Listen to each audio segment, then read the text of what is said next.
Namaste and greetings. I, Shweta, researcher at IMPRI, Impact and Policy Research Institute, Prabhav एवं नीति अनुसंधान संस्थान नई Delhi, extend my warmest welcome to you all to IMPRI Web Policy Learning.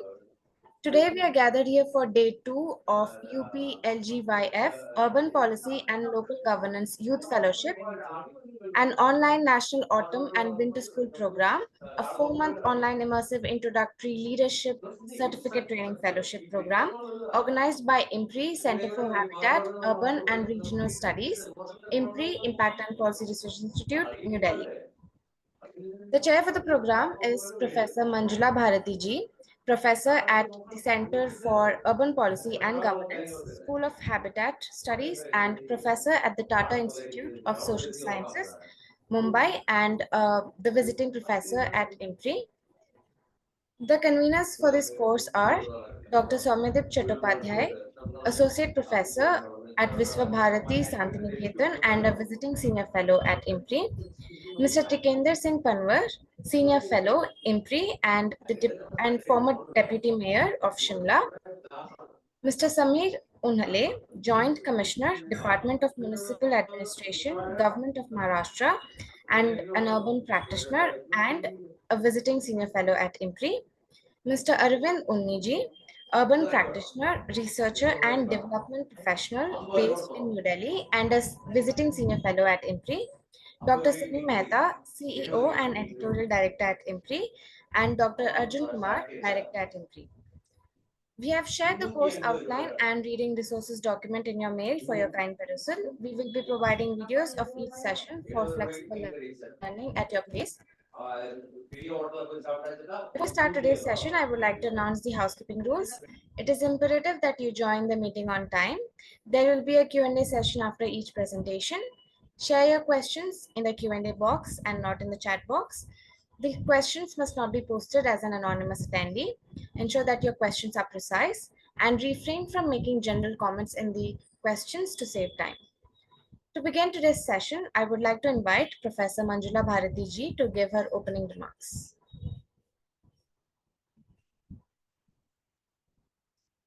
Thank you, Shweta. Coming with a very interesting session today on the politics of marginals and urban local governance, because we are trying to understand urban local governance. And the whole question of politics of marginal becomes a very important theme that is coming in the urban local governance, especially when we are trying to understand the development from a right-based discourse of development, where we're speaking about right to the survival, right to development, right to protection, and also right to participation. So when we are looking the democratic decentralization from a right to participate and then right to information and then right-based discourse of development, then the whole question of marginals and the production of marginals and the way in which we can address the issues of marginals becomes an important issue. And this becomes very important, especially in the context of urbanization and also with the very interesting urban and precarious ways in which the urban sprawl is happening and the challenges it is throwing to the question of participation, the question of right to the cities, the question of the decision-making problem, and then the question of the ways in which they can access, afford, and avail the services. All these things becomes important. And it is important that, how can the services can become service-centered and how can we have the question of marginality looking from that. So the whole question about, is in the context of the increasing urban sprawl, how can have the local governance issue address the question of marginality and from the perspective of the community governance and the politics of leadership that is coming from the margins.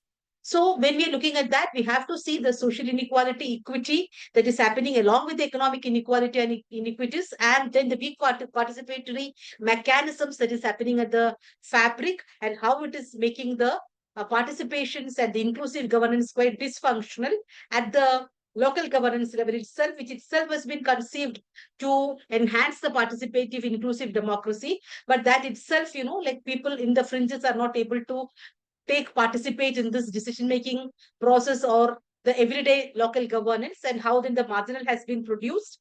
And then the whole question of urbanization inequity and then looking at the question of marginalization the ways of marginalization produced and how can we address it, how can we challenge it, how can we resist is something very important. And especially when we're looking from a pro-poor urban governance. So this is very important. So the whole question of narrative of becoming a marginal and how this the loss of status and the feelings of dispossession, like last time we discussed about, dispossession, accumulation by dispossession of Harvey, then the right to the cities by Lefebvre, and how this we are trying to look at these two entirely different, but the theoretical premises which speak with each other, and then how we are looking at the questions of dispossession, alienation, exclusion at multiple level when we are trying to look at the global and the local practices. So here we have, the narrative of becoming marginals is very important, and becoming a pedagogic understanding as a methodology, as a theory, as a practice. So here we have a very, very interesting and very well-known person, and a person with a lot of theoretical perspectives, academic knowledge, and also practical experience on working with the marginals. As a person who is leading as a former secretary of the R&D, the government of India, where he was, like a champion. I can very well say that he is a champion of the marginal community, especially the tribal community, and also when he was the chief secretary of the government of Kerala, former chief secretary, and where his voice is always for the marginalized and a true Gandhian in all the perspectives. I am so happy to have Mr. K. Vijayanand with us for taking the session, sir. I'm so happy to have you in the session, and I'm proud and happy that I'm also shared with him my MPhil classes in CDS. It's a quite honored. I'm quite honored to have that, as your classmate and batchmate. Very happy to invite you, sir. So thank you so much for being here. Thank you, Dr. Manjula, for the nice words of introduction. I'll start with a little bit on urban governance in India. The Constitution envisages economic development and social justice as a core functions of local governments, both urban and rural. But unfortunately, though these functions are carried out to some extent, not to the full extent by the rural local governments, the panchayats, in urban, they still continue to be what can be called civic bodies.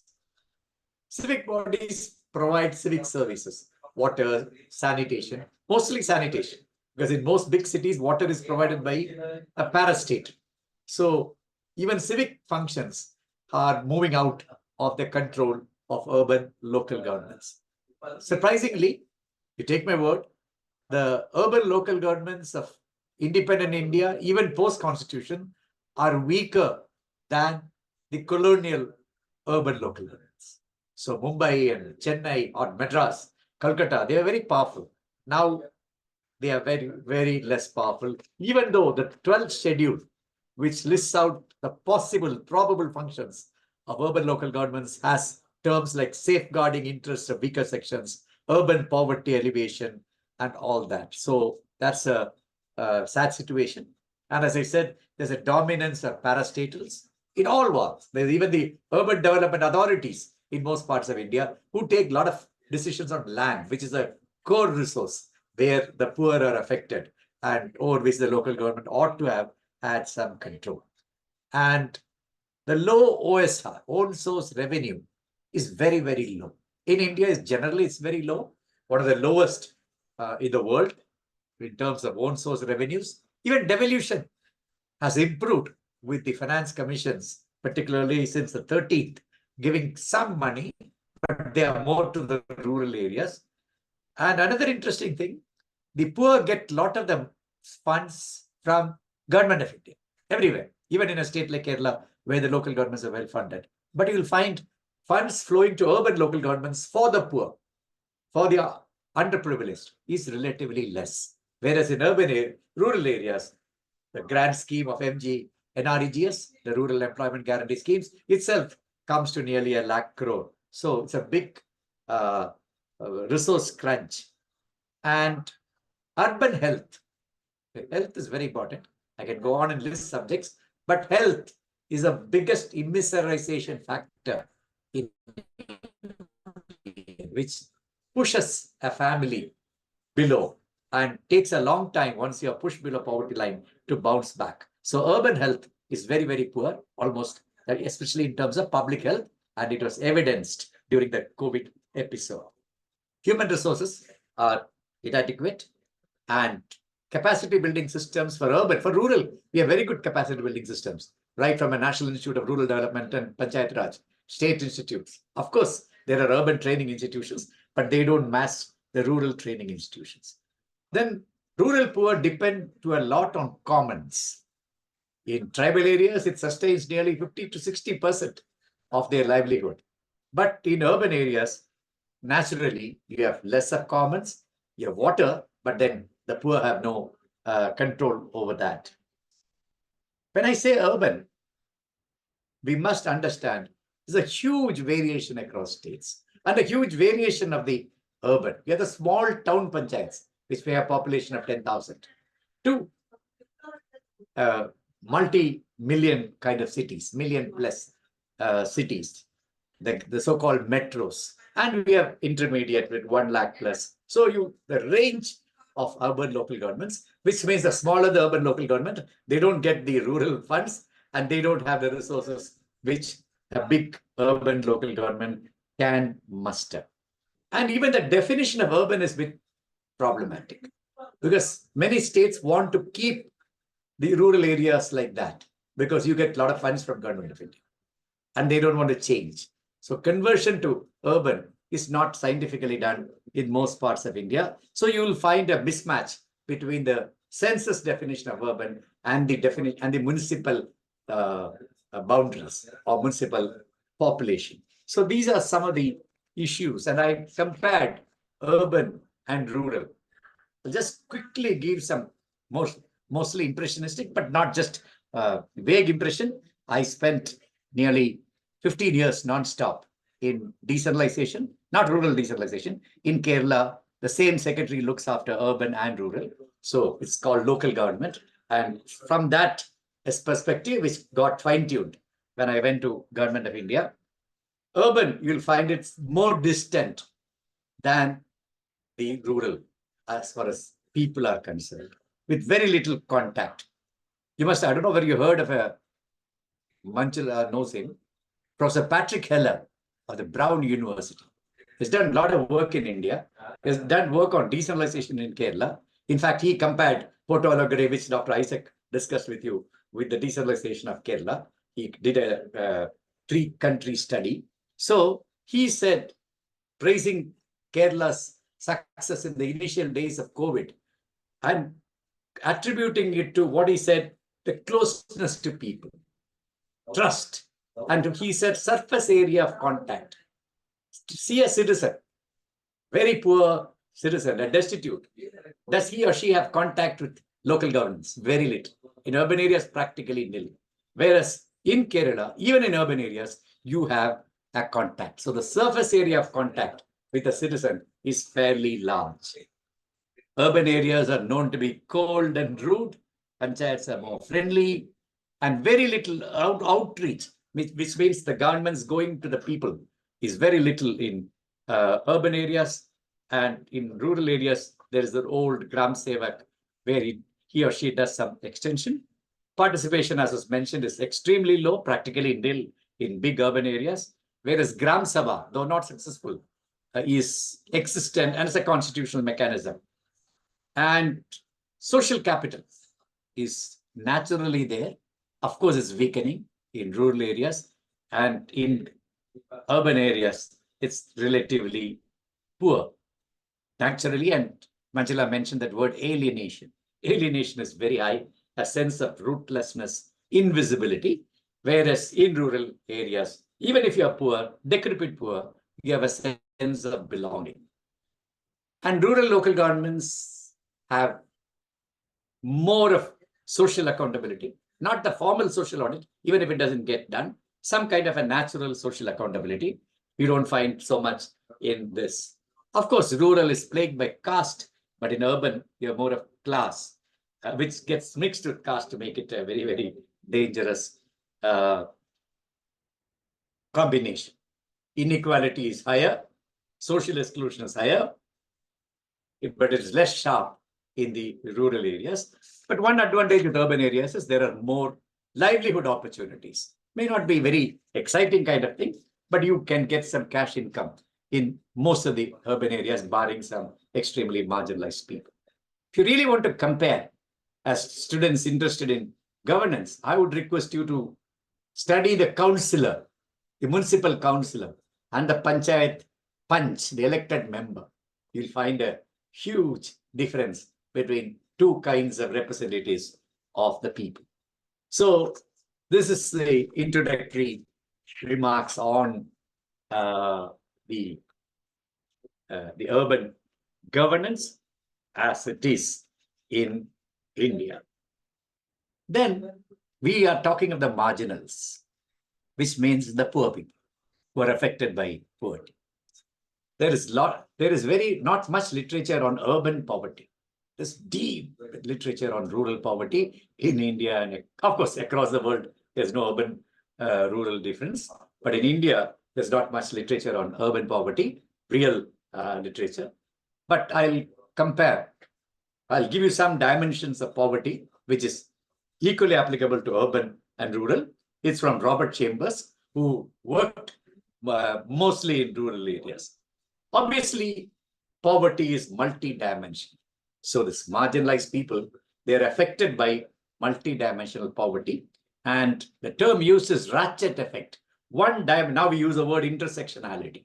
One dimension of poverty makes the other dimension worse. So there'll be 4 or 5 dimensions, and they all get into a ratchet. They kind of come together and make it very, very difficult.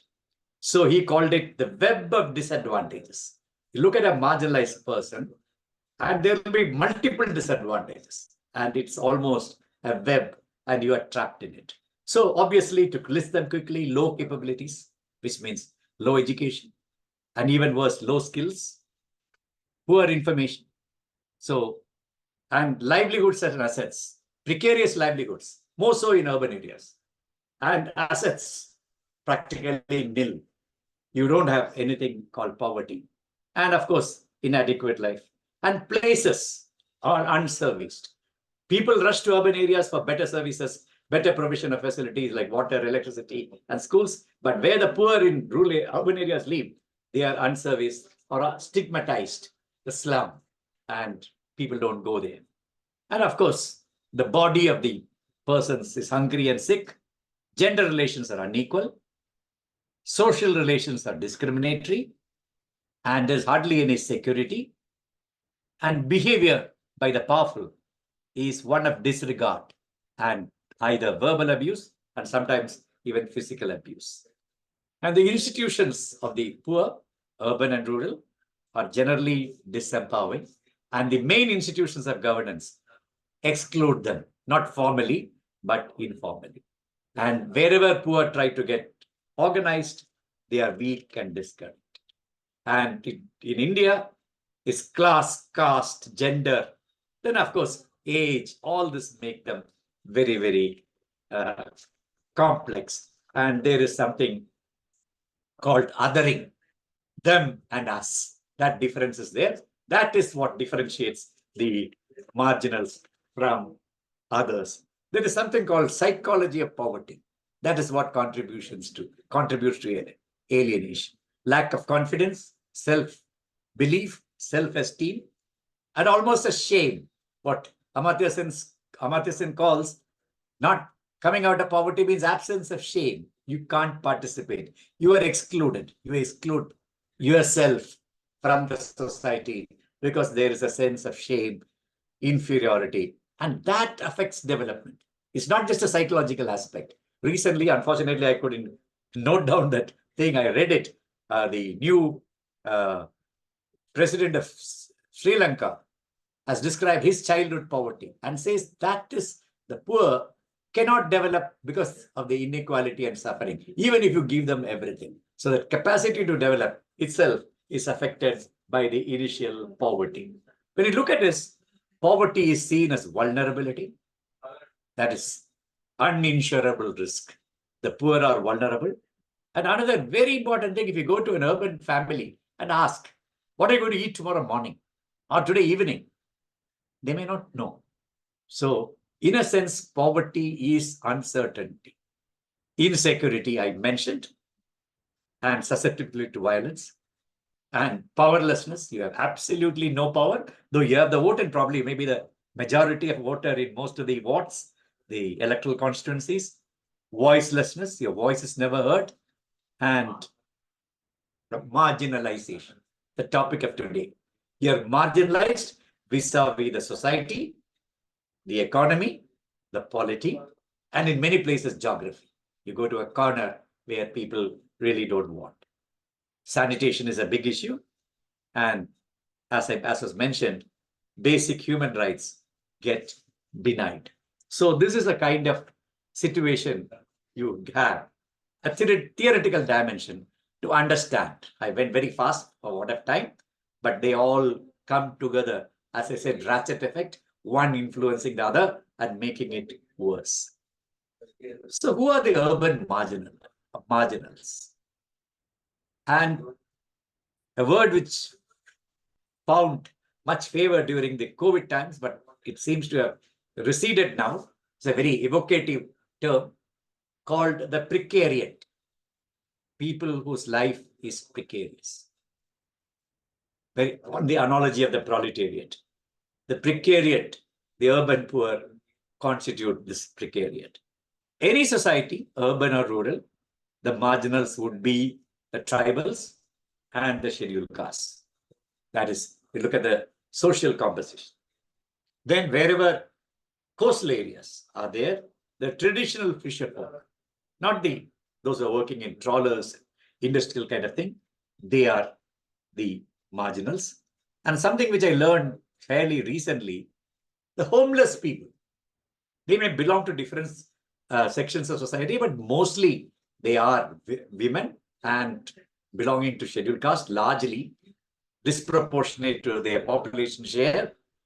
They are perhaps the most marginalized people anywhere, but you'll find more of the homeless in urban areas, particularly the larger urban areas. And then it has been found out they suffer from mental health problems.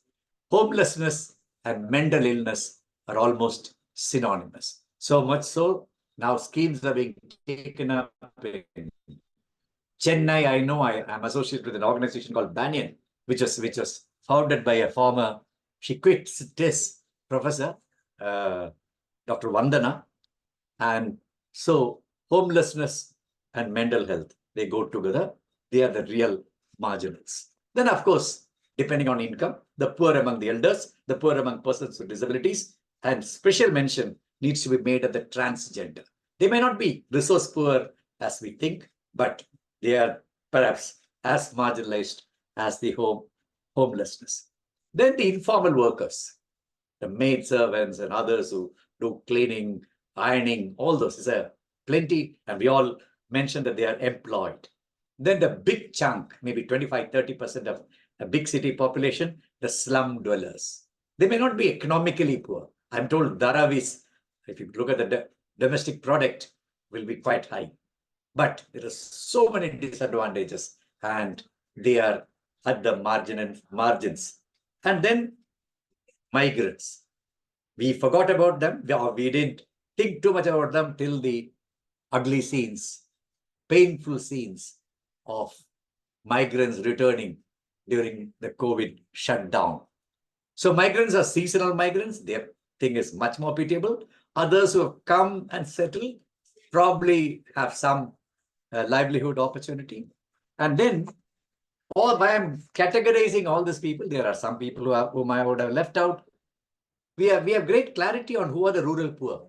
There is something called below poverty line. It's not a very accurate measure, but by and large, there is some kind of consensus understanding who is poor, who is not poor. But in urban areas, there is no clarity. Who is APL, who is BPL? It's very arbitrary, particularly in giving pensions and other kind of schemes. So this is the tragic situation of urban poverty, urban marginals, and I give you the urban governance. So when you put all this together, it's not a very happy picture for the urban poor everywhere, even in a very, very rich city like Mumbai or Delhi, or even Gurgaon, which is must be having one of the highest per capita incomes anywhere in the world. So in Kerala, when we had the People's Plan, some scholars from the West came out with the idea of real life utopia. So what I'm giving you are not real life utopias, but so-called good practices, mostly from Kerala and from other parts of India, related to local governance, not other aspects, which seem to have promise in making the life of the urban marginal people little better, so that they can claim their space in the city, in the urban area. The most attractive, and as Dr. Isaac could have convinced you, it's not utopia. It can be done with little effort, not with great effort, with a little effort, but that requires political will. Decentralization is political, totally political. It's a small window of opportunity where the politician says, yes, I'm going to decentralize. That window of opportunity may remain open for a few hours to a few days. It's up to the bureaucracy and the civil society. And in Kerala, persons like Dr. Isaac were political, but they were not part of the political executive. They seized the opportunity and converted it into a reality. Otherwise, Kerala also would have had the conventional kind of thing. So, People's Plan, an initiative which can be adapted everywhere in the country, not to this extent, because I don't think any state would part with so much resources and powers to its local governments, urban or rural. But there are some elements of People's Plan which I thought you should understand. The key elements, it itself is a large topic, and it takes about 2 to 3 hours for a lecture on People's Plan. But most important part of People's Plan, which you would have heard, is participation. And what is participation? Participation is not attendance in a meeting. Participation is having a voice. Participation is where your voice counts, where you have a say in formal decision making, in the use of resources which are meant for your benefit. That is real participation. So it's not a town hall meeting. That is participation. That is also participation, the low end of participation. But real participation meaning you have a decisive say in the utilization of resources which are meant for your benefit. So, in a sense, ultimately it's a political kind of participation where resource use, not party politics, resource use is participation. Then, for any People's Plan, you need some kind of untied resource. Means where you can decide how to apply the resource. That is the beauty of Portolagre.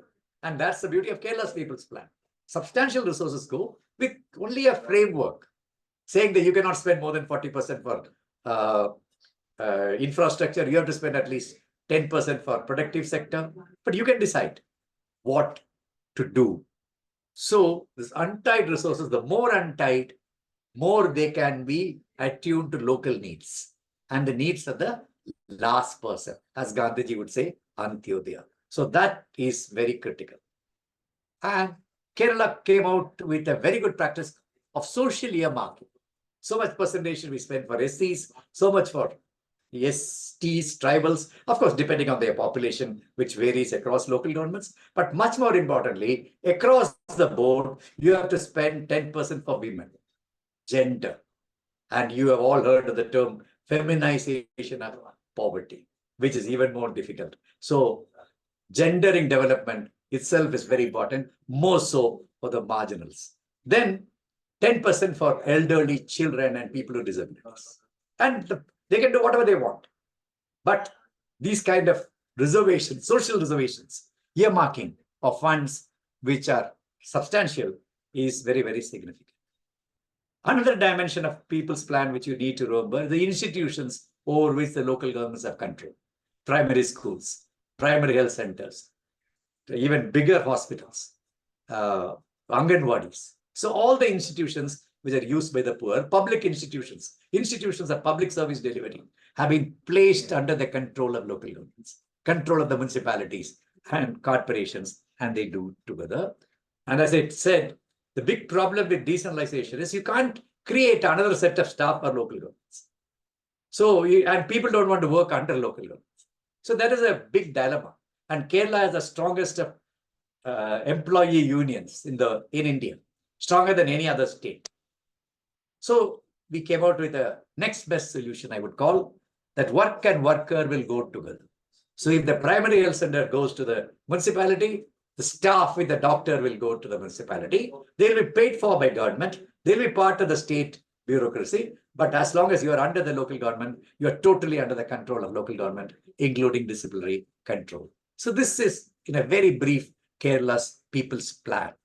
But for the marginals, more than people's plan, more significant is the self-help group movement, which in urban India is weak, though it started about 10 years back. The so-called National Urban Livelihood Mission is extremely weak in almost all parts of the country except Kerala.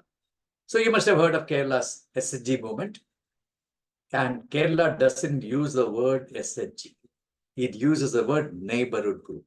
So, which is very important, very significant, socially very significant. It's not just thrift and credit as the SHG. It is neighborhood. It's a collective of women. So in a sense, it is deeper in a sociological sense. And we took a decision, I would now call it serendipity, that the SHGs will work together with the local governments, urban or rural, in partnership, not under each other. And SHGs represent, we put it little conceptually, in a little philosophically, SHGs represent social democracy, and the local governments represent political democracy. And recall the words of Ambedkar, which are very, very important when you look at from the marginals. Their political democracy cannot exist without social democracy. So it is this which brings them together. That is very, very significant. So partnership, equal partnership of two democratic formations working together. Again, I repeat, not one under the other. And the SHGs have a lot of social enterprises. Could be as low as waste collection and waste processing, or could be hotels, could be even higher enterprises. So there's a lot of space for social enterprises in urban areas, more than rural areas, where these people can find what is called decent work with reasonable wages.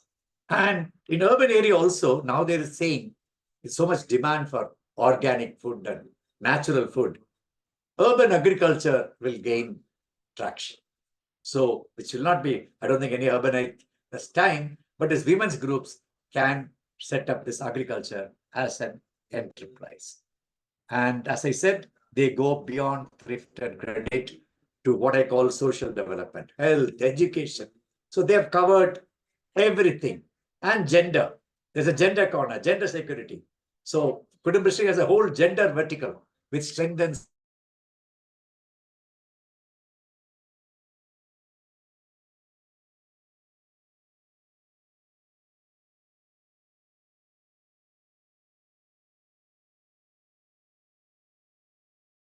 extremely vulnerable, which Kerala accepted more than 20 years ago and came out with a program for poorest of the poor, the bottom 2% of the population. And when you must think that even if poverty is only 10-15%, the bottom 2-3%, you can't imagine they are suffering. They are the marginalized among the marginalized. So looking after them was another big achievement of the Kudumbashree. I don't want to dwell on Kerala alone.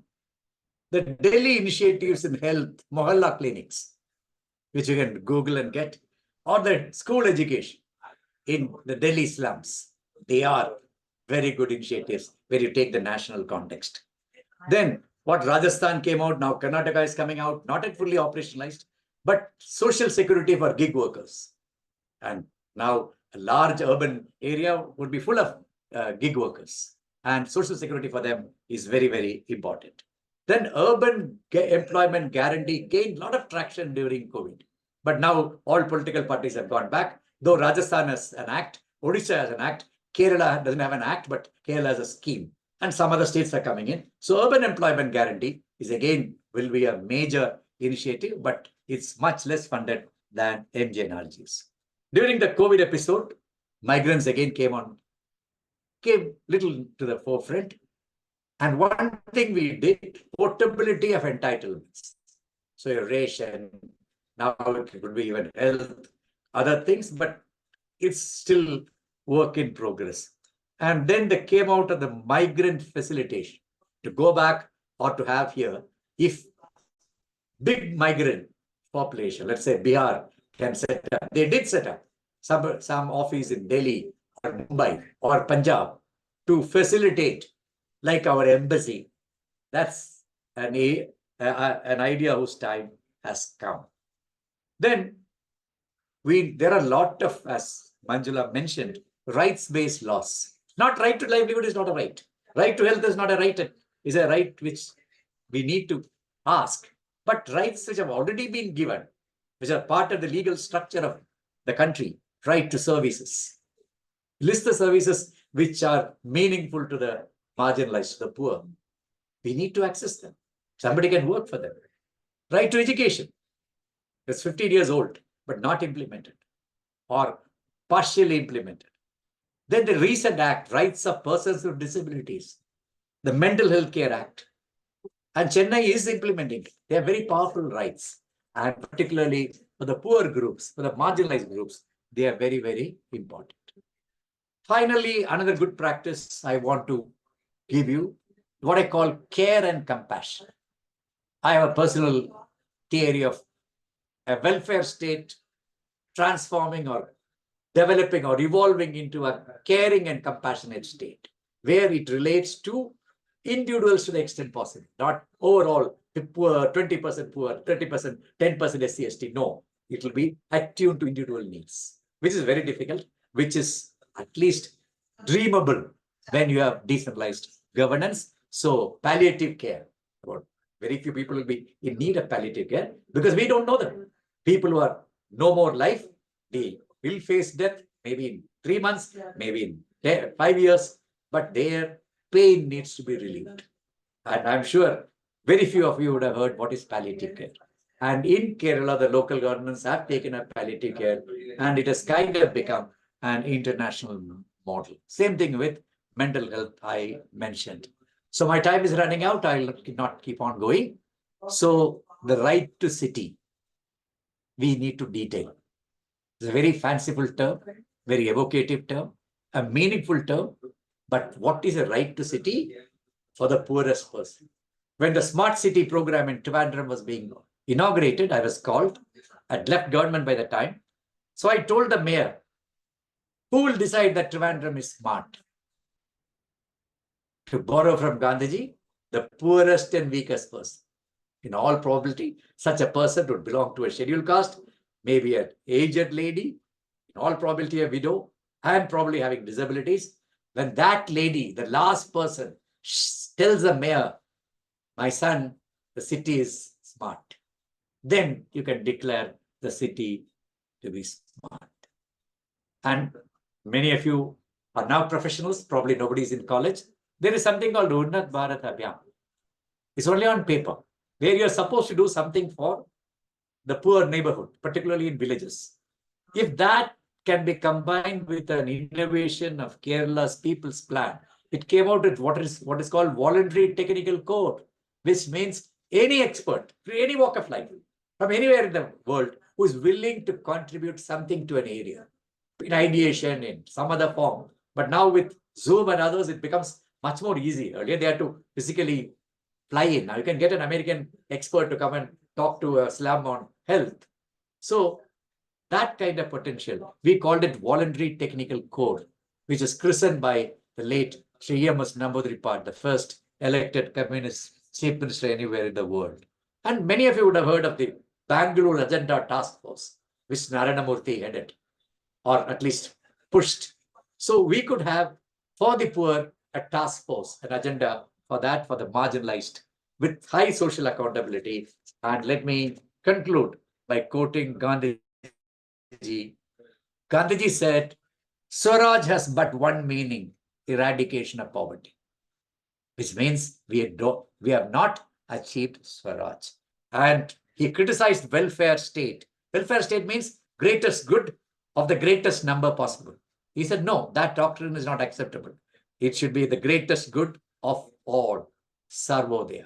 So I think I've given you a theoretical framework and also some real life examples, and which could be developed with not with huge resources or something, but which will make the life of marginals more meaningful and more integrated with the city society. Thank you. Thank you for listening. Now you can ask me any question. Thank you very much, sir. It was such a comprehensive and enlightening session. Before we move on to the Q&A, I would like to invite Professor Manjula Bharathy ji to kindly share her remarks. As usual, thank you, sir, for a very, very interesting session. And I'm sure that, like he started giving a comparative perspective of rural governance and then urban governance, and the way in which the urban governance is weaker to the rural governance. And when we're looking at the urban governance, we're specifically looking at this question of marginals and saying that how the web of interrelated power issues and web of exclusions, that could be systemic exclusion, that could be social exclusion, that could be historical exclusion, that could be economic or cultural exclusion, that creates multitudes of power, making the politics of marginals, and how it is important to look at that. And where he also specifically mentioned in many parts of, any parts of the world, it is the tribals, it is the Dalits, and it is the traditional fisher folk who comprises the marginals, and how it is important to understand that. And then the politics of, the making of the resources, accessibility, availability, affordability of the services that has been given to them, how they've been denied that. And then the whole question of, like Kerala's people planning experiences, the importance of that, and how we have thought about, conceived about, to bring them inclusive space into the decision-making process in the local governance spectrum, and how it made a differences into the humanitarian spaces of the state, civil society, into the working space. And then he concluded it is important to look at that, from a national perspective, where he's also looking at, the things that is happening in gig workers, it is happening in Rajasthan for the social security, because we know that how it is important, that how we one of my students was recently doing a dissertation on how they're bringing the slavery practices into the gig, So then one side you're saying that, okay, there's a gig economy, white collar economy, and but at the same time, how they are bringing the practices of slavery by not having any labor laws into their spaces, and how there is a practice slavery that has been happening, especially with respect to labor laws, labor ties, and social security systems. And it is important to understand, because a large part of the urban informal economy is now, taking into that spectrum. And it is important to look at that, and also the way in which we need to resist it.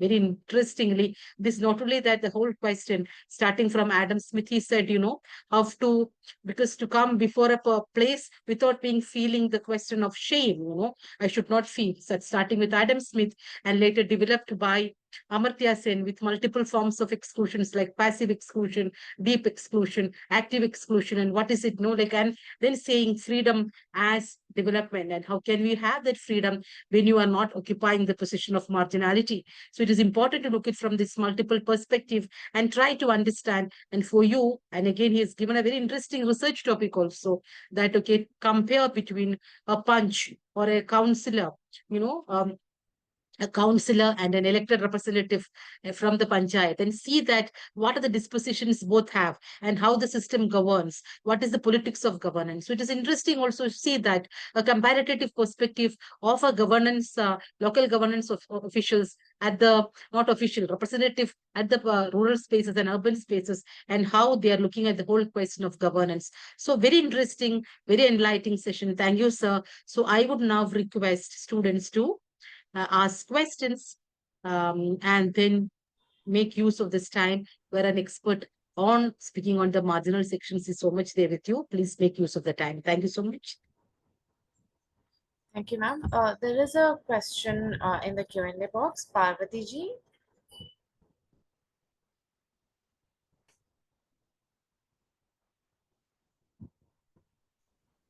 Hello, am I audible?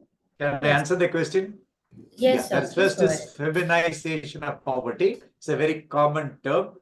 The burden of poverty falls disproportionately on women. That is a very short explanation of what is feminization of poverty. We saw it in COVID, agriculture, everything. Whenever there is poverty, whenever there is something, the burden disproportionately falls on the woman. Then people don't prefer to work under the local governments for the simple reason that they fear that their local governments are not rich financially, almost everywhere. They will lose their perks, they will not get their salary, they will not get their promotion, they will be stuck in local government. And there is also little fear of elected intervention and all that. So by and large, officers are not very comfortable working with local governments. But with experience from different parts, particularly from Kerala, we can develop via media and what is called modus vivendi. You can live together. Yes. Okay, sir. Thank you. Next question. Yes, Udbhav ji. Yes, thank you, ma'am, and thank you, sir, for taking this session. My question is vis-a-vis, you talked about Manrega, like I think it still takes around 88,000, 89,000 crore of the GDP of the budget. But I believe when it was launched in 2005, 2006, it was actually aimed at like an emergency act, like Manrega providing 100 days of employment. It should not become a regular set of, like, which has been the case in the last 15, 16 years, where in the last couple of years, the government also, proudly said that we have increased the budget by 30, 20, 25, 30% for Manrega.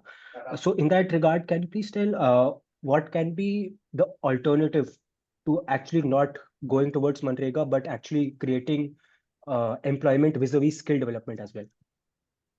Yeah. One, of course, is skilling and placing, but you will soon realize that there are no jobs to place the skilled people. There's a huge skilling activity which government of India has been doing it for the last 20 years. But the placement is very weak. They get very ordinary wages, which will not attract them to move out of their area to that. So that is the alternative. I fully agree with NRGS is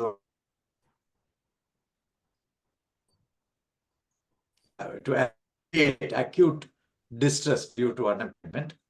But there's a via you can use this employment guarantee for jobs which create better assets in rural and urban areas so that it's more protective. Now, MGNRGS is not very protective, though it is really helps. And ultimately, what saved India from a disaster situation during COVID? One, the MGNRGS, the other is agriculture. One by government, other by farmer. Then, of course, you have food security. And we have to admit that.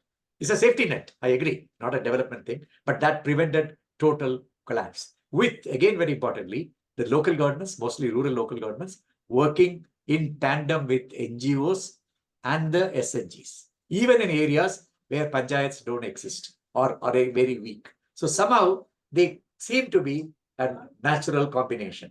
The local governments, particularly rural, the SNG organizations, and the civil society. They can work together, not only in emergencies, maybe for some development purpose. Thank you, sir. Thank you. Yes, Adarsh ji.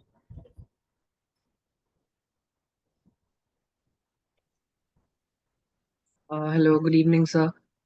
Sir, it's not exactly a question, but I would, as you mentioned, the voluntary technical code, I just wanted you to magnify on the effect and the role of the voluntary technical code in place along with the SHGs and other groups which were working, how that came into play in the governance and the participation. Okay. The voluntary technical course initially to get volunteers from real professionals. Some of them are engineers. For your example, or to give you an example, the chairman of the railway board.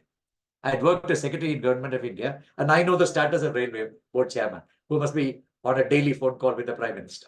So the retired chairman came and headed the Trivandrum Corporations Committee, and he gave all his experience to Trivandrum Corporation on various projects. So this was the idea of voluntary technical code. Zero, no payment, except you may send a vehicle to pick you up or give you tea and food. So that thing, and then it is not informal. That's the beauty of it. It's formal. So in plan preparation, there's a group which consists of officials and non-officials.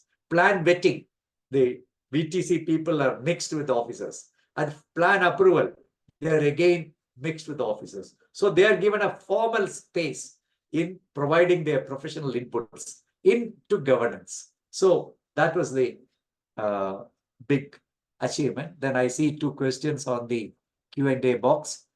One, how can individuals from humble backgrounds who may experience low self-esteem be effectively motivated? That is the secret of SNG. You're together. And SNG seems to have several capitals. It's not used in urban areas, but in rural areas. One is your physical capital. You get some assets. Your natural capital, you do agriculture. Your human capital, your human capital improves. And you have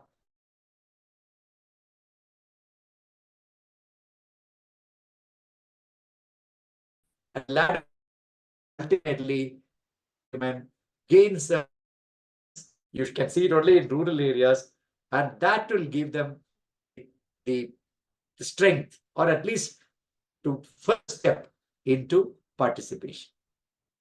Can you suggest the reading related to urban market? I've spoken only from my experience. I've not referred to anything for this lecture.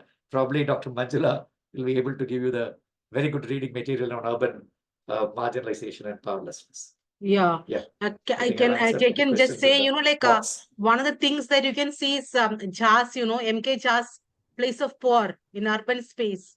That is a very interesting one. And then the other one is, like Williams' articles on marginality, agency, and power. Looking, experiencing the whole question of state in the contemporary India. Then other one I think about is Shingrois, article on marginalization and marginalized, looking from the urban spaces. These are the three I can think about now. Dr. Manjula, please send it to me also so that I can try to match my experience with theory. Sure, yeah. Sure. Shweta? Sure. Yes, sir, I have one last Shweta, question. you were saying something? Yeah, so my question is, how can Yes. Kerala's best urban governance practices, which are currently in practice now, be effectively implemented in other parts of India, especially in the northern and the eastern part of India? And what do you think are the challenges or bottlenecks which might hinder the scaling? See, 1 years or 20, 25 years. So they are well set. It's very easy to learn. And not that others are not trying. For example, I intermediated a relationship between after I went Kerala and Odisha, particularly on the use of SNGs to a higher level. Urban SNGs are absent in most parts of India. So Odisha, they took the SNG concept of Kudumbashri, better than Kudumbashri. In India is called. Now, for example, local governments and the SNGs has been adopted as a policy by the Ministry of Panchayat Raj, not by the Ministry of Urban Development. So they are pushing with some funds also to bring about partnership and sending professionals to different parts of the country to promote this SNG Gram Panchayat partnership. So these ways, by little push from India, and an academic institution comes intellectual property things, which we want others to learn, and say this is anybody can pick up the lessons. They will pick up as it is convenient to them. They may not pick up all the lessons. So very slowly, it's like a transmission is possible, like permeability. Yeah. Also, sir, does immigration, especially from Kerala, does it have any role in this and the Kudum Shri experience? Not much. The immigration part really didn't come in a big way. Though women, of course, need help and all that, but it is not very directly linked to immigrate, either moving out or people coming in. It's not, it is not a very material consideration. But many women are alone. I think women-headed families are very high because the men folk are in the Gulf. Or that part, yeah, that's very important. This gives them the confidence. Yes, I'm not alone. I am with a lot of people.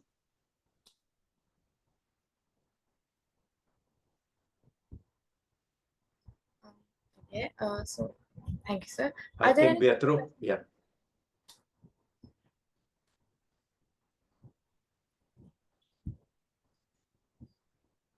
Okay, so thank you very much. I think this brings us to the end of the session.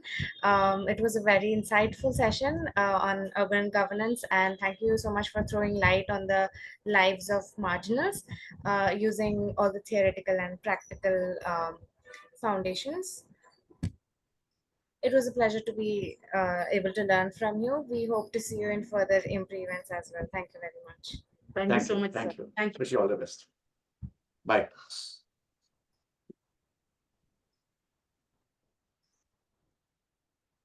Okay, and we now move on to the participants' introduction. I request those who have missed on their introductions in the previous session to kindly introduce themselves.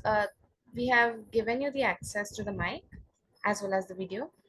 So participants can introduce themselves and their abstract, the research topic that they are going to work upon.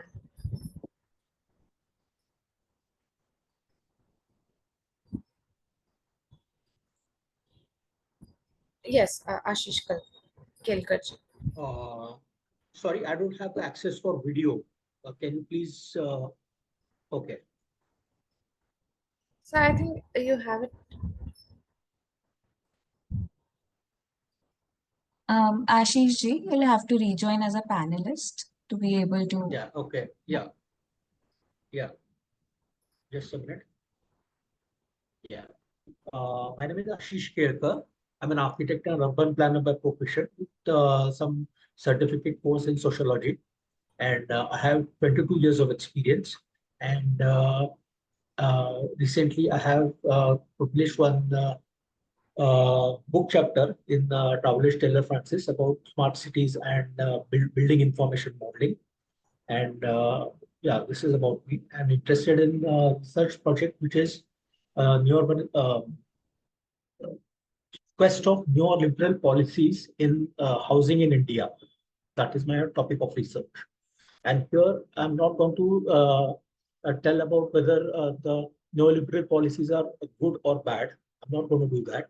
What I'm going to do is I'm just going to have the exposition of theory in the sense which will help people to understand what neoliberal policies in India are currently facing problems, challenges, or maybe it can be some kind of advantage. So both angles I'm covering, and that is the aim of my research. Yeah, thank you. Yeah, thank you. See, when you're saying Yes. about housing, no? Yes. See, it is a very interesting topic. And again, you're bringing the neoliberal policies where we Yes. can really look at the neoliberal governance and neoliberal governmentality from that perspective. Yes. But housing, Yes. again, is a very major thing. So the dissertation, Mm. housing itself, like when you are looking at in housing from a consumer perspective of affordable housing and then the public Yes. housing. So different types of housing there. So you need to Mm. understand, you have to narrow it, which housing that you would like to say about, Okay. and now then there's also green housing coming up. So Yes. then there is affordable housing. So what is it that, you'd like to save? So you need to look Yes. housing from a more narrow perspective because housing itself is a huge way in which, things are Yes. happening. Yes. You need to Yes. narrow down your topic. Yes. Sure. Sure. What I'm going to focus is on the economically weaker section housing. So I did not mention it over here. So I'll be Economically? doing that. Weaker section housing. So, for example, in neoliberal policies that we have in Dharavi now, this project is given to this Adani group, and they are redeveloping the slum I rehabilitation know, yeah. with help, with the help of these neoliberal policies. So what is the history of policies and how they were really evolved, and what is the current status of policy, whether how it is making the impact on the governance model Because in we are also, housing. like trying to engage with this Dharavi things and especially the Yes. redevelopment policy of Adani. Yeah. But then that the Dharavi itself, it's Yes. actually an amalgamation of multiple group of people having their Yes. histories and their cultures and then their Yes. trajectories of livelihood, which are not the Yes. same. You can see a very, Yes. very wealthy person who is living in the slum. At the same Yeah. time, this most socio-economically disempowered group, So Yes. which are the groups, and the groups are also very heterogeneous.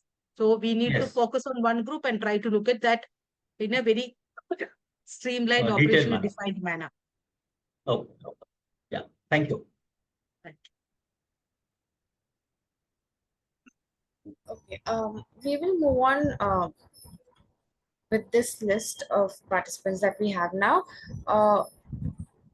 Adarsh Tiwari ji, since the abstract submission is on 14th October, we can start discussing about your abstract, your topic, and research update as well. So, would you like to go first? Yes. Yeah, hi. So I've been doing some readings regarding my topic. So although I thought after the last session that I had a very streamlined thought on what I want to present, even after the lecture today by Sir Vijayanand, there's just so much that has been brought in because spoke about healthcare, he spoke about sanitation, housing, all of that. And although I know what I want to present, but I would require help in terms of readings because all the readings that I found in terms of um, queer related issues, I could not find a lot of readings which would specifically be we'd be able to implement in the socioeconomic status right now in India. A lot of those, whenever I was trying to search, were being redirected to the Western side of things because, and there were certain books even on Indian queer history that I tried to find. Even those I could not find material which I could very possibly use. So, for example, there's this book that I have, Invisible Men. It's by Nandini Krishnan. Now, in this, I found certain, in the bibliography, I found Mohan Sunil Murthy Sumati, a study on contemporary concerns around gender towards gender inclusivity. This is something that I found interesting, but still I would require some help in terms of readings. Now, moving on to what I right now I'm trying to focus on is how there's been comments on how, along with whenever the queer movement has tried to move forward, there's been a backlash with the saying that it's not exactly a political movement, it needs to be supported with a social movement, or it can't just be a legal movement, it needs to be a social movement. Even if we look at the court orders, be it 2013, be it 2018, or the very recent marriage judgment. And alongside the marriage judgment, there's also various perspectives. There's perspectives of a set of queer individuals who says that marriage in itself is a very heteronormative construct and it should not be absorbed into the queer culture because the queer culture in itself stands against the heteronormativity in the society. So a lot of things are interplaying right now. But yes, my focus would be more on the social movement part of things, how governance can ease or support a more social movement, because we see that most of the things, even by the government, are being moved to the legislative side, and they are not able to. I mean, there's a very difficult dichotomy here, which I encountered, which is like, even in terms of government and individual, there's a clash where the individual might end up feeling a queer individual might end up feeling breadcrumb at times, because whatever the wants of the queer genderqueer people at one point. First of all, the movement in itself is not coming together, is what I felt, because even in the queer circle, there are so many different sections, and all sections seem to be wanting something else, something very different, organically. So maybe a little more concern on governance and how a movement can be supported through that governance. I don't know. It might seem like a level of all that I've said, but yes, I mean that. Yes. See, like one thing to facilitate your, because it is interesting, being chaotic is a very good thing. Then the moment you're chaotic, that means you're getting engaged. And otherwise, we won't have the chaotism in our mind. So just always getting turbulent is a very good thing. And then the second one that, that you are saying, you need to write something and send it to IMPRI. And then I can see that and give you and also in that you also write about the readings which you have gone through. And then I can give you, like looking at that. See, because the moment you're saying about the cure theory and then cure group, then like I said the last time, it is so much can be looked from different dimensions.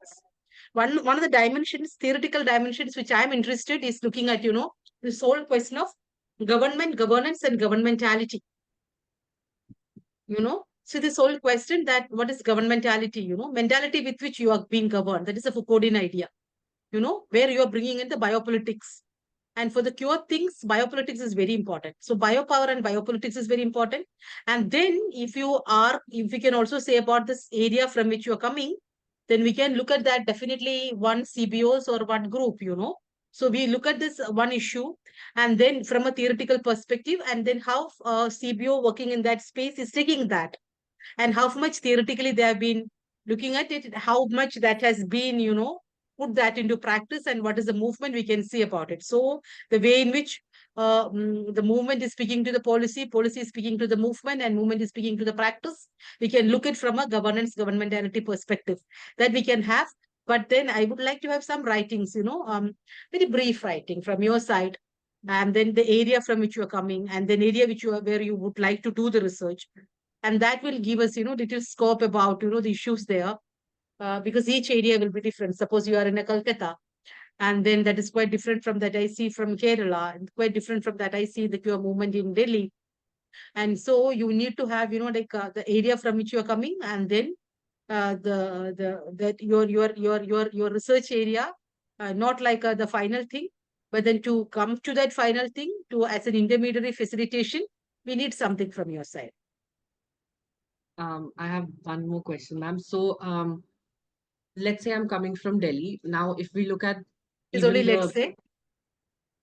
I mean, I'm coming from Delhi. So, coming from Delhi, if we look at the organizations working here, be it the Keshav Suri Foundation, be it Humsafar, and all of these organizations. Now, even if we look at the working of these organizations, they don't really issue a substantive literature on what they've done, or even the projects they are doing. Is it possible that I could speak to people who are engaging in the project and include maybe personal interviews in the dissertation? Then that is your contribution to the body of literature, right? See, you are saying that they're doing the work. Most of the NGOs, what happen is that they're doing very exemplary work in that field, but that has not been translated into work. So that is where you can. This fellowship will be very good in that, You are giving a body of literature into an area which is happening very importantly, but then the body of literature, the body of knowledge is not there. So you are contributing to that gap. That is what we need. So you just speak about, then what are the areas, and then we look at that, what are the practices, and then we will come out with a very interesting article or a work which about them, which speaks about this government, governance, and governmentality. Thank you, ma'am. Right, Adarshi, what you can also do, we have a program called Pride Month, Beyond Binaries. Last year, this year also we had. You can look at the resource persons there. Videos and other things are also available. You can contact them, citing that you are IMPRI fellow, and take an appointment. Right? Or if you're planning to go to take interview by a phone, or Zoom or even meeting, if required, we'll issue you a letter of support. If Okay, you, thank you. So this Pride Month Beyond Binary was done inside IMPRI. yes, yes. Okay. It's a huge school, just focusing more on LGBTQ narrative. Okay. Last year also, this year also, you can check it out. You will get a very good materials on that. Okay. Would I find it on the IMPRI website? Yes, yes, Okay. yes. Thank You'll find you. many things there. Okay. Thank you so much. Moving on, Janani Ranganathan ji. Yes, Ashish. Yes, Manjula ma'am, I am also facing the same issue of getting the literature in the sense that when we are talking about specific group that you just now spoke, that if you are deciding to do research on economically weaker section of the society, housing for economically weaker section of the society, and that also in Dharavi, and they are doing it for neoliberal policies, which are like uh, uh, which are going to be executed by Adani Group. So there is no specific literature on how the Adani Group is going to develop this housing project. So I'm finding a problem with that. Yeah, I have, like say, because Adani Group have approached School of Habitat Studies, Okay. for having. So I have some basic materials, but that is not what you Okay. require, right?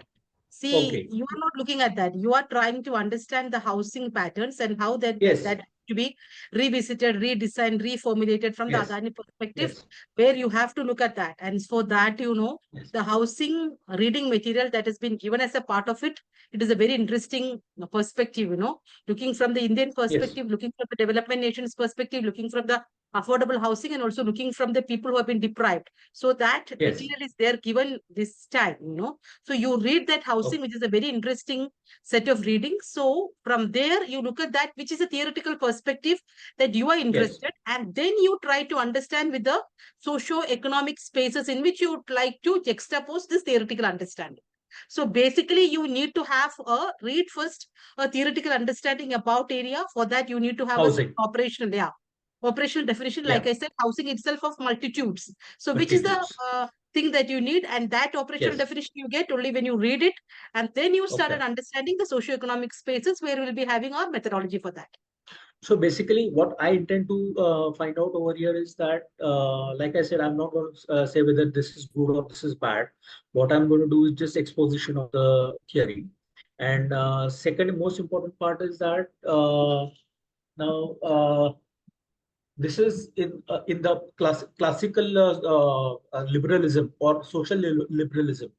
There was an element of process rather than product. So here in this neoliberal policies, I think this is more like a towards development of a product rather than becoming it as a process. That is the insight that I want to have in my mind. Basically, you have to read more, because even when Yeah. you're looking at the classical liberal ideology, that Yes. atomized understanding of, from the social kinship patterns to the atomized individuals is a liberalization policy where they are giving, Yes. where the classical liberalization or the neoliberal policies, where the importance has been given to the market relations than the social relationship is very important. So how then from there the consumer as the king is started coming in, market started deciding whether state that governs the least becomes the best state in the neoliberal Yes. policy, started coming in, and that's the transition. But then also started from the social economy to the liberal economy. There is a change, and then you need to look at that, So it is important Yes. for you to understand where you're positioning yourself. And then for that, you need to have, and then how it is connected with housing as a sector. Hmm. How Hmm. this policies. So are you trying to look from an exploratory research where you're looking from an historical Exploratory. Yes. perspective? Yes. Yes. Or then Yes. that means you're looking more for a secondary data analysis, not with a Yes, it primary. is. It is. Yeah, it Yeah. is. In my But abstract also, when I've you're written the looking at same the thing that I've. Dharavi, when you're Yes. considering a space, Yes. the socio-economic cultural nuances of the places can be captured through a primary data.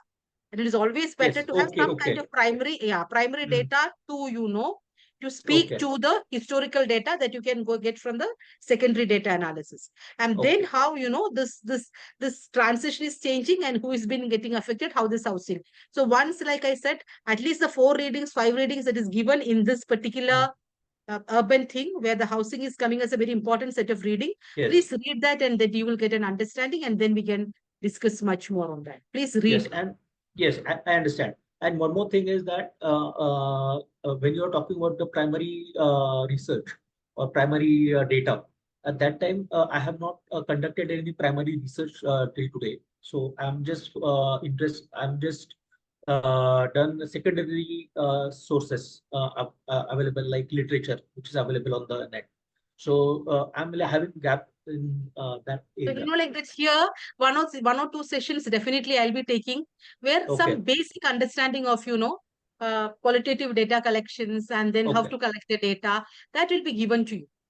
So then Okay. you please attend that classes and you will get a And basic because I have understanding to, and collect the data. yeah, because I have to also look into the biases that the people are the responses are maybe biased, or they are not biased, they are unbiased. So so that also is a problem.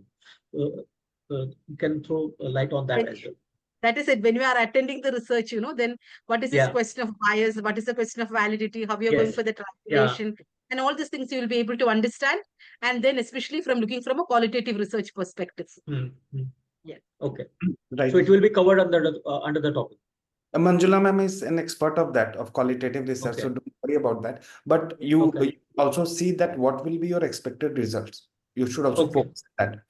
Looking at theory, since you'll not have so much of time, so I would also request everyone to also look at what are the expected results they are looking at. That will give you much clarity that what are But- your biases as well. But actually, my research is more like a grounded theory, not established research results, which are so to say. So it is basically a grounded theory. Ashish, to do the grounded theory as a person who is not a qualitative, it's very difficult. Because then, like grounded theory speaks about open coding, then, like thematic coding, and then the seminal coding, and then the theoretical coding, because you're building theory, So it is actually a 4-stage process of a grounded theory, which is very, very in-depth and thick data that you're getting. Yes. And that you really need to be immersed in the field to get that, So whether you can use grounded theory for this and to use this open coding, even if you're using a help of that, the computer software for that, then also it is a quite, because data saturation, understand that is a very long process.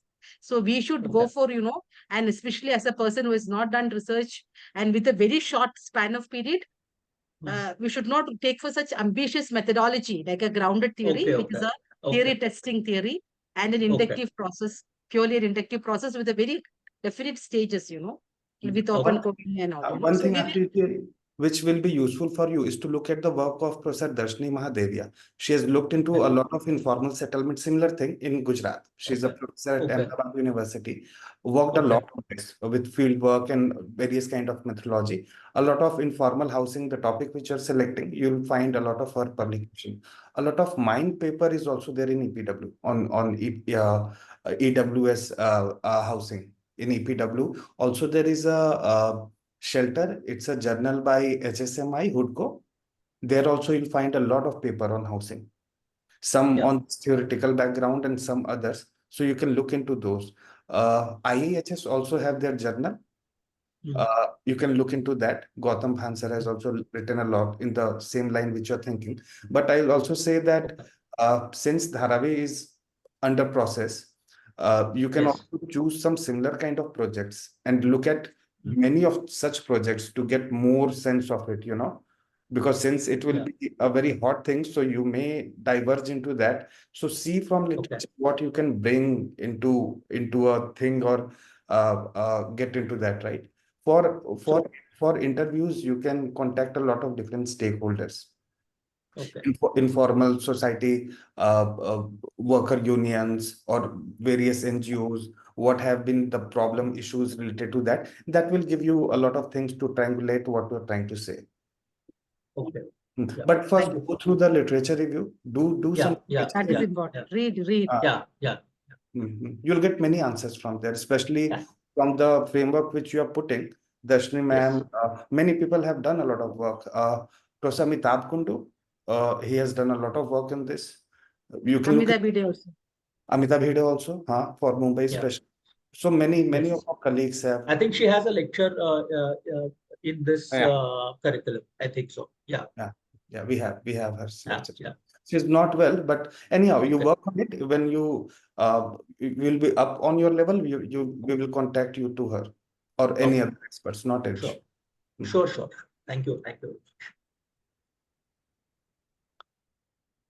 Next, Janiji was ready.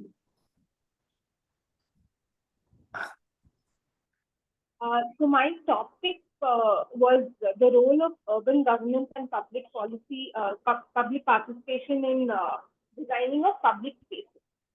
So going into a bit detail of this, what I was thinking is first to find out whether there are any existing policies or if there is any framework regarding the public participation. What are the rules, regulations? If there's something that is actually existing, if it is existing, what is how do they facilitate or how do they hinder the whole process?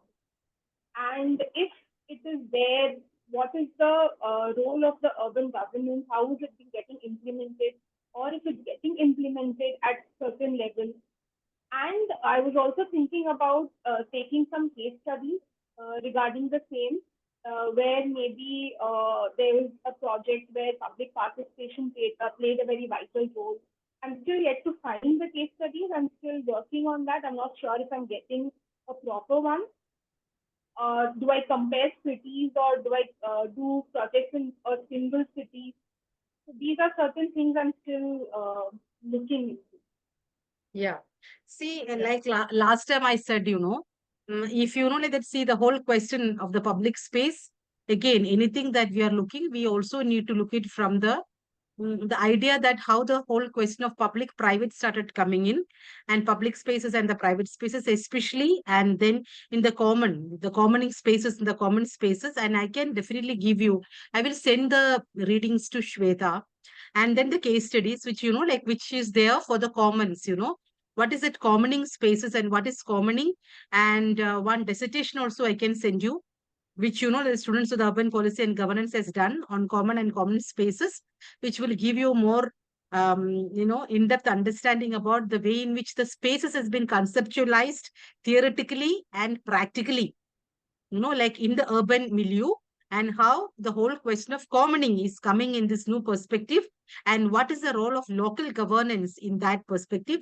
So then you will get that. So I will share it, but you also, like give some writing, because I understood, but some writing. And Shweta, please remind me, and then I will send you that dissertation, from where you will also get a lot of readings. Janiji, for urban spaces, no, you'll not find very direct things. But if you call out, various kind of urban spaces, for example, parks, other things, then you have a lot of schemes, especially in. I was trying to focus on streets, parks, public spaces like those. So you will see schemes and various push for that, not for like urban public spaces or urban commons, because these are very intellectual and academic terms. For others, there are a lot of schemes. For example, for beautification in Delhi, a lot of fund is there. Same for Chennai, for other places. So you'll have to look into those or a specific kind of public places and then focus on that. But go through some literature, you'll find something. But it will be very good to look into something real, which is translating into the into reality. Focus into that, then you'll get to know that what is happening or not. And one, like different public spaces has different functionalities. Yes. And then, and that functionalities also decide the theoretical premises on which that functionalities has been designed. So it is also important that which is the one among the public spaces that you would like to, and then whether that is coming up, because the student that has worked out is actually working some area in Delhi where this commoning thing is happening. And I don't remember, but that was an interesting study. And so I will send you that article. That is a dissertation. So it is a urban policy ka dissertation da master student. So I'll send you that, and then you will get, So I'll send you Shweta, and also look at that, like which functional public space that you would like to engage more than. Then that will give you a different perspective altogether. So I was actually narrowing it down based on the case studies that I might get, secondary data. So if I compare, so I also had an idea of comparing two case studies where one, there might be a public participation and how it impacted, and the other, there is no public participation. So I need to find common factors when I'm looking at the case. So this is something I need some time to look into because there are a lot of case studies which don't fit into the categories. So that is somewhere I'll need a bit time to finalize the. Right. I will give you one example. Just in the locality in South Delhi where I live, in all the parks, in fact, for all the Delhi, all the parks have now open gym, which is like a good thing for all the residents of Delhi, that all the parks have open gym. So that is installed. People do use it. But there's a small park just near my home where colony people used to play volleyball, badminton. Out of a sudden, one day there is some children park kind of thing is just installed there. Must be 10 lakh, 20 lakh, more than that of the budget. No, now no one uses it. People used to play there, now they are not playing. So these kind of examples also you can take that with public, what they have taken, or is it just like the engineering thing that the budget has come and it has just gone. So these kind of nuances you can think of or just look around. You'll get to see many of such, not studies, but media reports you can get. A lot of these kind of media reports that you can see. You're doing it in Chennai. So currently I'm in Kolkata, but Okay. I haven't decided where I will be doing the case study on. So I'm still looking. So should I do it on one city and compare two or three areas, or should I do multiple cities based on certain common factors?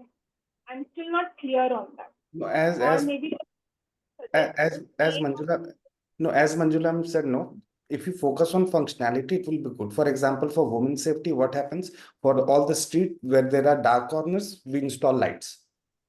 So that is one policy or scheme push. So if you narrow down on one or two functionalities, then you can also compare, no, and some policy recommendation can also come. So within a city also there are different regions, poorer regions, richer regions, those who are informal. That there also you can do some comparison. I had just one more question. Do I have to work on, or how do I work on the primary data collection for this? The secondary data we might get, but primary data collection. You don't have to do that. You won't have time also to do all that exercise. What you can do is to do some focus group discussion or do some in-depth interview or do some consultation with few people. That will do. More qualitative in nature, not in quantitative. So qualitative consultation more to strengthen your case study, that will do. And I will also take you, like one lecture on case study, very specifically how to do, where I'll give you a design template, how to do a case study. The template will be given, and then you can use that template to understand that. And then one other thing I am saying when I'm listening to you is one is functionality and one is the social group that is getting affected by the denial of the public spaces. So this is two different perspectives, right? One is that the functionality is gone. See, for example, one of my PhD student is doing something again. I can get in touch with him. That is Balbir, very interesting study. He's saying how the sports spaces, for the underprivileged group of people are being taken away by the. And so he's saying about, like in certain areas, especially in the slum area, which has been taken as the playing ground for the children, that has been taken out, like as a public space is historically given that, now the new building spaces and then the people are coming and then the private people are investing the money. So then actually who are getting affected when the area is being taken up, So the public spaces, when you're saying that is being privatized, who are the people who are getting affected? When you are not having park, see now, like even the societies are having inbuilt park facilities, green societies. So then they are taking the public spaces and making it internal, and also the playing spaces inside the societies. But then, so then that is actually the space is a fixed thing, no? It's a static thing. You are not going to enlarge that. But then somewhere is appropriation of that spaces, common spaces, and making the public to private. And then when that has been taken away, who are the social group that has been getting affected? So then that is a different dimension. So that is what I say, Janani, you need to look at what I'm going to say, like that when the public space is appropriated, and whose space is getting appropriated, how that is being appropriated, who is getting affected, what functionality of that is getting affected. For example, children not having place, women getting around to sit, elderly people getting a space. So what is it? So you need to look, not fancy way, very clearly what I want, what I want to understand, then you come out, then we can give you more suggestions. So next time when you're writing, come out with more specific, looking from the functionality, looking from the social group, looking from the area, all these things will be public spaces. Yeah. Next, Joy Katrikarji. Hello. Can you hear me? Yes. Yeah, okay. Yeah, so last time actually I had told about wanting to compare planning policies of UK and India, and you had told me that we need to narrow it down and all of that, and I thought about it and all of that, and I have come down to the fact that I would like to go into the neighborhood development plan. Neighborhood. So there's something called Neighborhood. neighborhood. Yeah, that's very good. Yeah. I know. I'm familiar with that. Yeah. Yeah, so there's the neighborhood development plan as a planning framework in the UK where people can come together. People of a neighborhood can come together and propose a plan to the local planning authority. And I would like to compare that planning framework with planning frameworks that are present in India. Today's lecture also was very useful, I think, because that talked about the people's plan of uh, uh, Kerala. So that was one thing. But I also had this in mind that I would like to focus on green infrastructure. So there are policies in place in the UK. This is because I have been working in the on UK context, and I want to understand the difference or the similarity that is there between that context and the Indian context also. So yeah, so green infrastructure was something I would like to focus on. There have been policies like biodiversity net gain or the urban greening factor, where you're like it that talk about increasing urban green areas, etc. And I was thinking of how this uh, clubbed with uh, how this people's participation and this together creating like livable neighborhoods for that purpose, how whether that can be looked at as a comparison of UK and India. And when I'm thinking about it, I'm thinking about taking like case studies. So maybe one or two case studies of a neighborhood development plan that has happened in UK, and maybe something like case studies in India. So maybe something in Kerala, or what kind of planning has happened in the Mumbai development plan. So these are my thoughts. Uh, I haven't gone into reading much about it yet, but yeah, that is where I am right now. Yeah. So it is good that, okay, you have come down and narrowing it down, but Yeah. then have, like certain suggestions. One Yeah. is that the reading list that we have given on Yeah. politics of planning, Yeah. Yeah. please go through that, Okay. where it is, then this whole question of the neighborhood planning. and then the perspectives on that, and then the top down and the bottom up planning, and then the theoretical premises and what is neighborhood planning. That is very much there in the reading. So please go through that, which gives you theoretical and an empirical perspective that is happening in Asia as well as in the Western context. So it is there. And the second one that, now you're saying that, like you're trying to have a neighborhood plan as a one, where that today's lecture was speaking basically about the Kudumbasri experiences, where there is a community-led, like community-led neighborhood planning, which is actually a demand-driven planning rather than a supply-driven planning, where it has been starting from the neighborhood plan, integrated at the area society, that is the ward sabhas, that is the area level, that is at the ward level, and then integrated at that, at the municipality level or at the panchayat level, and then making that plan that has been coming from the neighborhood, that is being mandated. Kerala Act, Local Governance Act, mandating that plan to be a part of the local governance institutions. So the plan that is coming up from the Kudumbasri network, that is that is you call the community development plan. So community development plan, which is a supply-driven plan, so the demand-driven plan is coming from the neighborhood, and then it is getting integrated at the ward level, and then getting integrated at the municipality panchayat level, and then the people are giving that, to the local governance institutions, and local governance institutions making it mandatory to take as an input one while they are devising and designing their plan. Is a mandatory structure that is happening. So then you can take that. But then that's an interesting comparison you can have. What is happening there? But the question that, the thematic vertical that you are suggesting now, is the green infrastructure as a thing. But how much I am very, very doubtful about, because again, in our area of, urban policy and governance, so many students from different cities are trying now, because now the greening is becoming a very fashionable topic. And then started taking that as a recitation, and they found, none of these places, other than the policy level, it is not been implemented.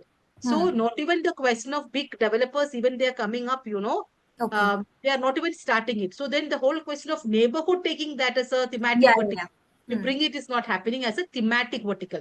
So you have to come out with a thematic vertical that is applicable there in like taking maybe like take a health issue, or take a gender issue, or take a safety issue, which is which is a urban safety issue, urban the transport issue, like which is like which is there, which is have you can strike a commonality. But in Western nations, in UK, this green infrastructure will be a quite common thing, like they started to develop. But here it is only started at the, even at the state level, it is not being given so much importance. So then the neighborhood plan is not happening as a thematic vertical. I You need to change think the that's thematic where vertical. I was actually getting confused there You need to because change the thematic vertical. correct. And now, like rather than that, what input I'll be getting, or what you can do is that without having any primary data collection, means like primary stakeholders, because when we have like at least I have 15-20 students of mine who started with that and coming out with a very bad thing, because they're not getting the data, like even at state level. So or you can have like policies are there on the papers. So you can look at the policy write-ups of both the places and how, but then you cannot come out with a neighborhood plan as a operational variable to understand this. So then again, then you will be stuck with, like how the policies are looking at the both the places, but not as a neighborhood plan, as an operational plan to achieve this. So there you have to come out with something that have a resonance both the areas, like, say, go to transportation or something with the gender or something with the water, where, like it's happening as a neighborhood plan in India, and you can start. Yeah. And Please I think also about it. think so. I what I get from also this is that these environmental policies that are there are more of a top-down thing in the UK than a bottom-up approach. Yeah, but I'm saying is that okay, I am not aware of the things that is happening in Yeah, UK. fine. But Okay. then since you say that you are aware, I Yeah. am very much aware of the things that is happening, at least in places in Bombay, Maharashtra, and also in Kerala. That Yeah. is really very good exercises of, like I'm saying, about a bottom-up real neighborhood plans are happening. Okay. And then you have, at least I can give you minimum of 100 and 200 case studies Okay. that where in the areas of education, in the areas of livelihood, in the areas of gender, in the areas of health, in the areas of water and sanitation, in the area of water harvesting, very good neighborhood plans are coming up and then, coming out. And then the local governance institutions are taking that plans to operationalizing it.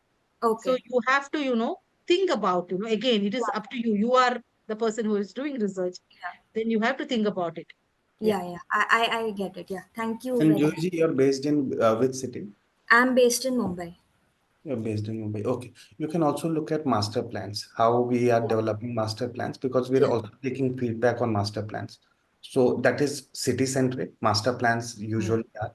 And once you'll see what happens in India, that the state governments, they have Department of Urban Development, and they also have something called for local administration also they have a body, so all the cities report to them, so that is our structure. Look into that also, you will get to know what the processes are, and then Yeah. also see how in private domain things are happening. That is why I'm telling you to go through a master plan, how Okay. different cities are doing it, because all the cities have different master plans, green belt and other things are Yeah. all. Yeah. Yeah. So try to compare it like that. Okay. Fine. Yeah. Thank But you. look at some literature. Those Yeah. were in Yeah. UK, in India. I Yeah. can collect name of quite a few, but why don't you do a literature review? Fine. Okay. Okay. Yeah. Fine. But then master plan, like Arjun, like she's saying about master plan is not it's a top-down plan. It's not a neighborhood plan. Then Huh. But your idea hmm, about, the master plan, that is even the master plan that is now coming in one places in Kerala, which is hmm, supposed to be, coming Hmm. out as a bottom-up plan in the urban spaces. In rural spaces we have, but in the hmm, urban spaces, it is that also I'm being a part of it in Tiruvallur. But that hmm. also, like it's It's actually becoming. it's Hmm. just like in smart cities also there was citizen feedback, but Yeah. we all know that it is top down. That So similarly, master that's a plan different also. thing. Yeah. Ha, ha, Yeah. Yeah. ha. Your neighborhood plan is a quite different Yes. Yeah.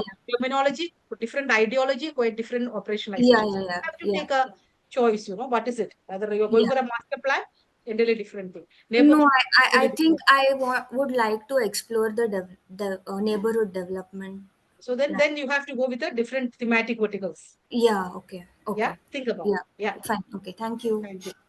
Use some AI tools also for getting the literature review. We have given all those Yeah. in guidelines document that will help. Yeah. It will be important to search for the important keywords Keywords. Okay. to Yeah. get the literature right. Well, just for the previous Janni we also suggested for urban commons, public spaces, many keywords you can find different Yeah. literature. Okay. Yeah. Mm. So look for all the keywords while finding literature. Okay. Yeah. Udhav, you want to go next? Uh, yes, thank you, sir.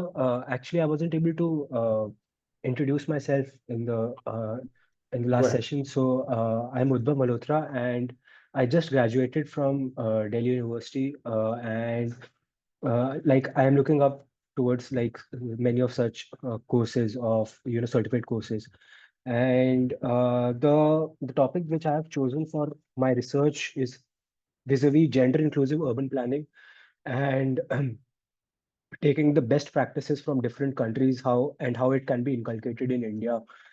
So like I've looked at like South Korea, which has obviously different types of gender inclusive plans or gender inclusive policies for specifically for safety of women, or specifically for for women in general. And with that regard, like I'm yet to start with my abstract topic, but I would like to like know about the necessary literature which I could refer to, uh, maybe in with regard to gender inclusivity or urban development in gender inclusivity. Again, did you go through the readings that we have given?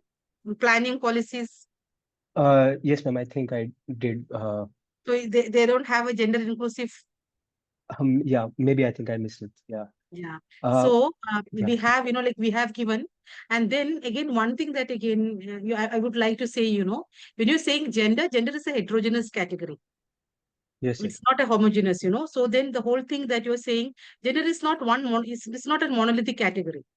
When you're saying a gender inclusiveness, you can say, like from a looking from the transportation, different sectors are there. So if you're looking at the gender Mm. inclusivity, you can look at from the mobility, you can look at from the healthcare facilities, you can look at from the education things, you can look at the right to the cities itself, you can look at the occupational pattern, you can look at from the social categories, like, where you are looking at then the women who are Dalit women, or then the indigenous women, or the women with the disabilities, or the transgender women. So what is it that you can look from the service spaces and say, and different services will be having different ideas, okay? Gender and the design of the city itself, infrastructure.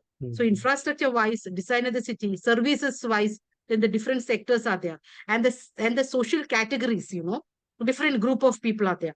So which is the one? So it is that you're coming out with, like a so broad thing, and that you at the national level, that you're saying South Korea, like see, that won't give you much, So what is it that gender inclusivity? Gender inclusivity can be done in different spaces, right? Like I'm saying, Uh, in the case of maybe mobility, in maybe the case. like I looked at from the point of view of specifically for urban planning, like sorry, creating women friendly spaces, streets, etc., or providing them. Can I add, see, when you're Yeah. looking at the spaces, there is violence, violence in the city, violence of the city. One is that, okay, violence in the city means what, because of, the structural violences, because of the social violences, because of the systemic violences. But violence, the city itself, the construction of the city itself is being violent, which is not gender friendly. That makes it. So the violence of the city and violence in the city, both are having different perspectives with which you are trying to understand. One through the planning perspective, the other through the design perspective, other through the planning, whether the services has been given, and then to who is availing those services. So social groups are there, services are there, infrastructure are there, sectors are there. When you're looking at that. So what is it that, that if we can have, like a little more understanding about, see, when you're looking at, again, when you're looking at this inclusivity, also say that, okay, need to be coming out of the violence. There's a systemic violence, there's a structural violence, a social violence. And all this gender has been affected by all. And then very importantly, when you're saying you cannot take away this transgender perspective from it. So what is it that, so you can operationally define as a researcher, that is very important when we are discussing about how to conduct a research. First thing we are saying that, okay, now in my research, I am considering gender as this. Fine. And in my thing, when I'm saying inclusivity, I'm only looking this perspective. I'm trying to look it. And that will be the limitation, and all studies will have its limitations, right? So we are bringing out, by bringing the scope, we are also bringing the limitations. And how can we have the scope and limitations when we operationally define what we want to do? Where you are going to author, how I'm going to operationally define. For example, when you're saying income, then I would like to say that, okay, whether it is an annual income, monthly income, family income, or the income of one person, I need to say that in my research, I'm understanding income as this. So you're operationally defining. So you are narrowing it down where you are bringing the scope, and thereby you're bringing the limitation. I'll give you one two example just to make what Manjula I'm saying. In Delhi, we have free bus scheme for women, right? So Yes. something like looking into that kind of narrow thing, then Okay. compare, or like many places we are also giving 2,000, 1,000 to housewives. So gender inclusive planning that way, or whether at public places there are women toilets or not. Or for example, there is an organization like Jagori and Safety Pin, whose work is so very much highlighted, especially for gender and urban planning. You can look at their website, Jagori, Safety Pin. What they do, they work on the safety of women for the streets and a lot of work. Kalpana Vishwanath ma'am is there. Unka bahut sara kaam hai is pe. You can look at it. So what ma'am is typically saying that you narrow it down, right? something very concrete, because otherwise the topic is so vast. So Yes, you're yes. able to cover everything now. So narrow it down. Certainly, Limit to something which is more specific. certainly. Transport, you can take scholarships. Yeah. Schools में मिल रहा है नहीं, various Those dimensions. kind of studies. Safety, security, last mile connectivity in transport, no? All these things, you know. So when you're looking at that, there also public transport, then metro transport, and then whether the trains, and so many studies. You say it and it is there. But then you have to come out with that, you know. Then once you're clear, then we can definitely, if it is not there, then we can give you the reading materials to go into it. The moment you need to come very specifically topic, and we will give you very specific reading list to that. You see, for this, our Pradhan Mantri Awas Yojana also, there is one component that the beneficiary has to be a woman. Or if woman's name registry is there, so stamp duty amount is less. These are also parts of it, no? So you can look into this kind of more nuances, or see theoretically what you are trying to. You can choose 2-3 topic and take suggestion from Manjula ma'am. That's not an issue. But do literature. Easily do that. Yeah, we can easily do that. See, for example, when you're saying about transport, then there is a gendered mobility under transport. And then there is a gendered geography, which is very important. So transport geography need to be understood from that perspective. So we can have it, and once you have, you know, that which sector, which area, which social group, then once you have that thing, you know, then we will give you that very specific reading. So think about it, narrow it down, operational define it. Yeah, thank you. IIP में भी बहुत सारे resources मिलेंगे आपको, के पास भी हैं, और भी काफी लोग हैं वहां पे भी अर्बन का you see no more studies you will get. Yes, ma'am. Thank you. Yes, sir. Thank you, sir. Thank you. Right. Khushbu Singh ji, would you like to go next?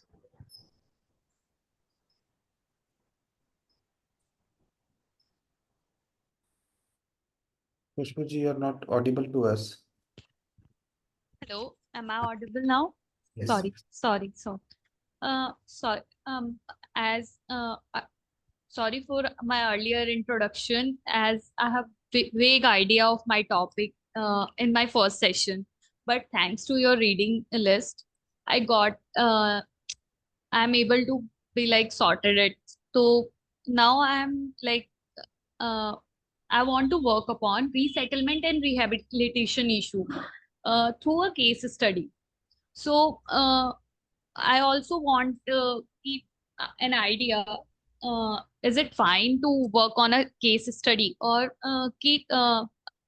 and I want more to concentrate upon the rehabilitation perspective, which is mostly about socioeconomic and cultural links, which get disconnected once people are got this resettlement in some other places. So I want to explore this part of the resettlement and rehabilitation thing, and I want I want more literature suggestion for this. Where do you want to do it? Which city you want to focus on? In Delhi, it's a Bhalaswa area in Delhi. So there's a family who got displaced from Nizamuddin and resettled into Bhalaswa Dairy Colony. So how their life changes in these years, for worse or for good, whatever it is. So I want to focus on that. So yes. And how will you connect to the earlier literature? That will become much more important with your. It was I don't remember the exact author, but it was resettlement and rehabilitation in India, Indian scenario पे बात थी, तो I just read that and I feel connected to it. So yes. Got it. But is there any lens that you want to put, or any specific issue you want to put? Like, just see how their life changes, but their life changes how? Some parameters will you finalize? Basically, socio-economic and cultural parameter. So how it affects their economic condition, and cultural also, how they lost their cultural connection with their community back in Nizamuddin, and now, even though all all people there are resettled into Bhalaswa Dairy, but still they lost their connection because some people get somewhere, some people get somewhere places to stay. So these two are the major aspects I want to focus on. See, the question that you were saying, na, it's interesting. The study is interesting, like that we can also use a placemaking perspective to understand it. When you there, like that one you are giving, there is a displacement from one area, and then there is an emplacement to another area. So these are two things are happening parallelly. The people have been displaced from their area, but then they're with the placemaking perspective, they are trying to emplace with their cultural motives in other area. So how come that, so with their displaced memories and artifacts, for example, when you're looking at, like certain Tibetans, for example, that how they are coming up, and then using certain kind of their memories, their artifacts, building together, taking, and they're emplacing their, cultural commonalities, their social commonalities, and bringing, for example, maybe their food, they'll be, and coming together, sitting together and having the food, and having the Tibetan food, having the Tibetan restaurants, having the Tibetan language. So anything could be a emplacement marker, could be rituals, like you're saying about, could be. So we can take one artifact as a understanding of, a cultural marker and a social marker, employment marker, or a gender marker, whatever it is, as an emplacement, and how they're doing it displacement. So we can say, and then how then they are having the vulnerability, that again Cutter's framework we can use, that, like you're saying, socioeconomic, where what is the kind of vulnerability with which they are being, when they are being displaced, then they have a certain kind of vulnerability, how they are having vulnerable. So since you have certain very good idea of the place, which is very, very good in your case, we can work on that. Plus, but please give writing so that, okay, the theoretical perspective, and then how to look at that, since you are a part of this fellowship, Yes, ma'am. something, how to link theory with the practice. Definitely. Yeah, so we need to look at that, not just as, like going there, some theoretical insights, and then, how the theory speaks to the practice, and then how can you have an empirical evidences to speak, to make this to speak with each other. Definitely. So that this fellowship will give you that is a skill. So then Yes. that this fellowship will definitely give you. Okay. Okay, thank you. Kushbuji, you can also choose to interview a lot of different stakeholders pertaining to this. That Okay. will also make a very good case study, that you're focusing on this process, but you have to talk to the family, talk to neighbors, talk to other ward members, leaders, think of NGOs, those who are supporting them, or some urban experts of that area of Delhi, any MLA or whosoever, or any journalist who is tracking it very closely. That will give you some very, very, very out of box things. Okay. Okay. Thank you so much, sir. आप ना ऐसे stake holders को list कर लो, फिर हमें आप दिखाना किसके, हम कुछ नाम बता दें. ठीक, definitely. Thank you so much. Moving on, Parvati ji, would you like to go next? Yes, sure. Hello. Yes. Yeah, so I had introduced myself in the last class. So is that okay if I go ahead with my topic? Hello. You're audible. Go ahead. Okay. So, ma'am, I had an interest in focusing on how governance and environment issues would come together. So I found been looking at some local news of anything that I could relate to.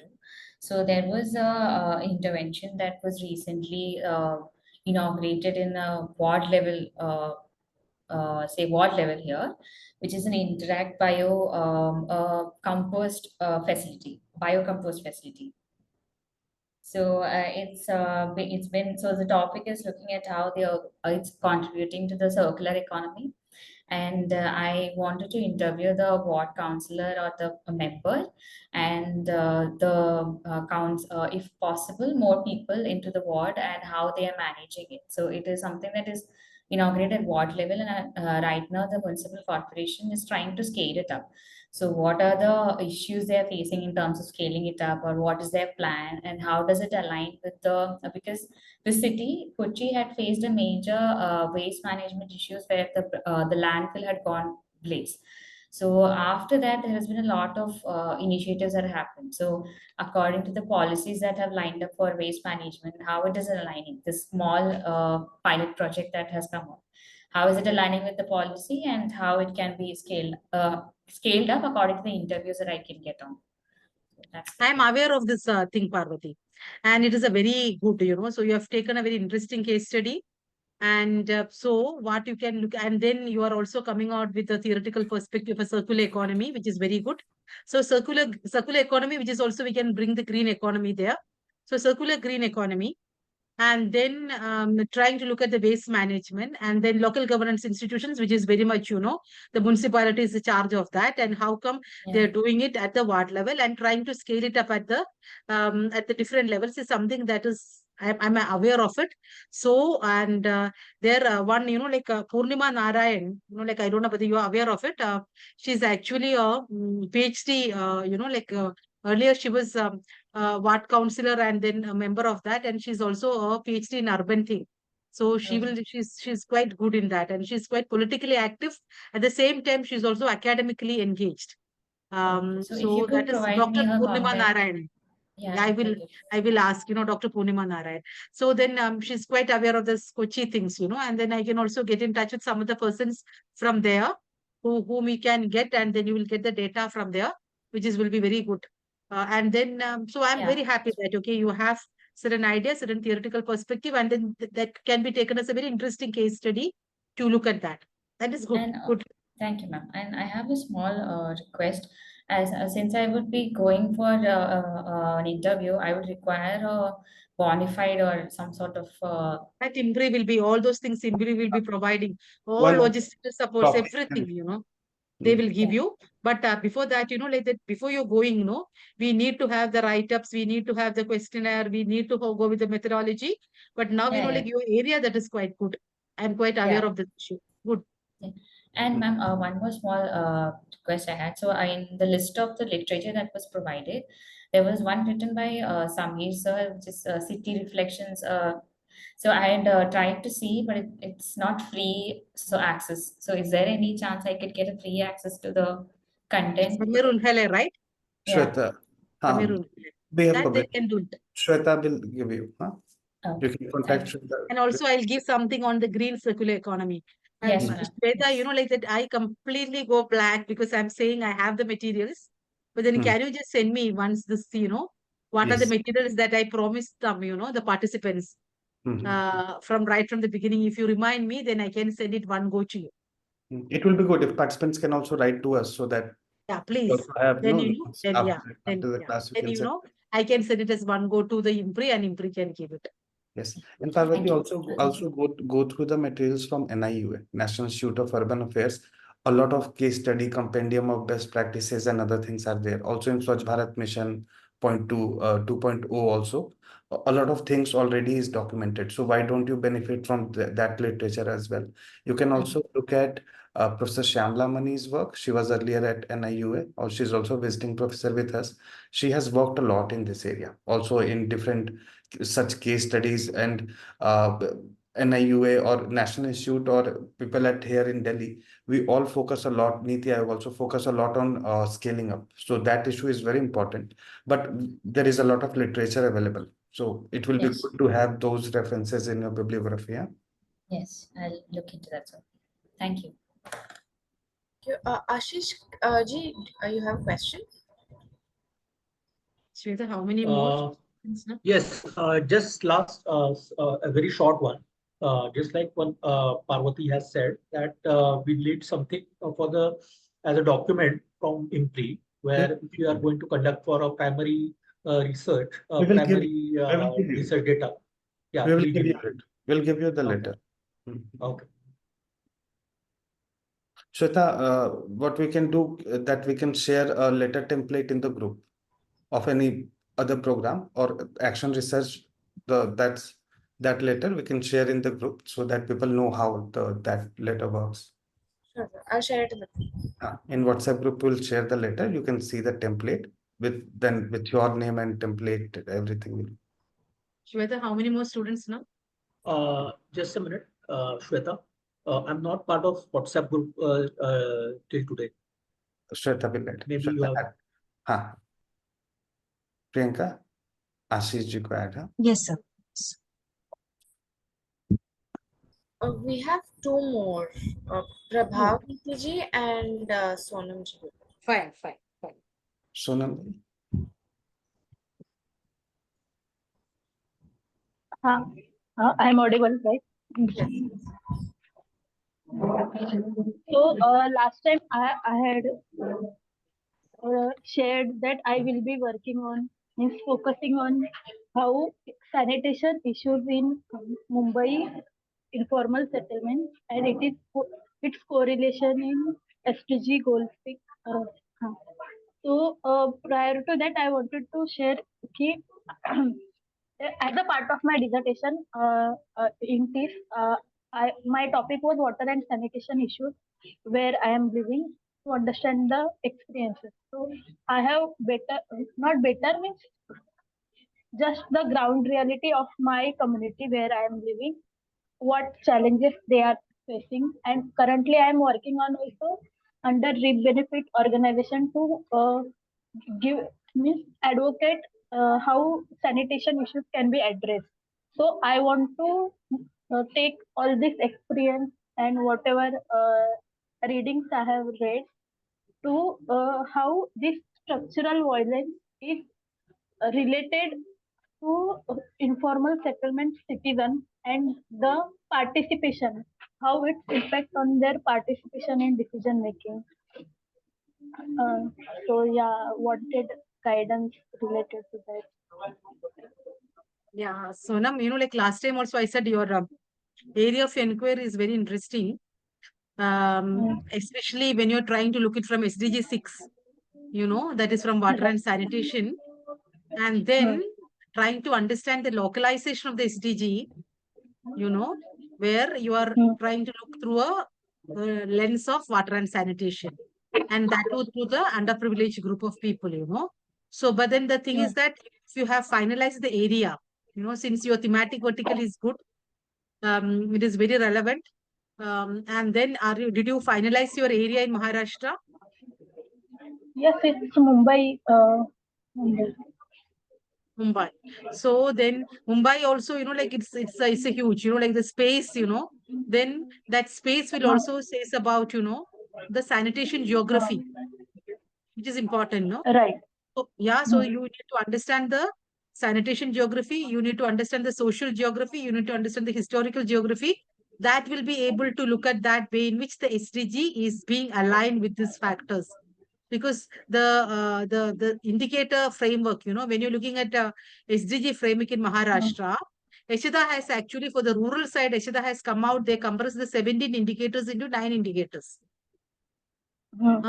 And they are coming out, and I'm sure that you are aware of it, So then this 117 indicators, they are making into some 70, 76, compressing it and making it. And they are coming out with a state level indicator framework, which is a redesigned work of the UNDP framework. So then you have to, like look that, and see how the indicator framework that has been developed by the Eshida, where they are coming out with the SDG 6, they are coming out with very interesting framework.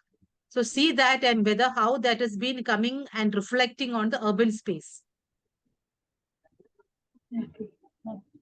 So then that, if you can again, Shweta, if you can tell me, I can send you that, the Eshida framework. That is a 9 indicator framework that has been developed by Eshida. Where I can tell you that very specific sub-indicators of SDG 6. Because they are coming out with water and sanitation ka ek sector hai unka. They are looking on, like Mahila, that women-friendly panchayat, then, water and sanitation friendly panchayat, then pollution-free panchayats, like that, So they are clubbing these things together. So water and sanitation friendly is there. So I can send you that. Yes. Yeah. Okay.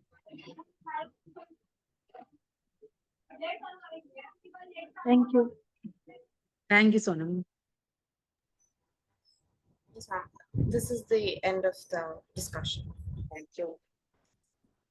So, ma'am, I would like you to give the closing remarks for the day. Thank you.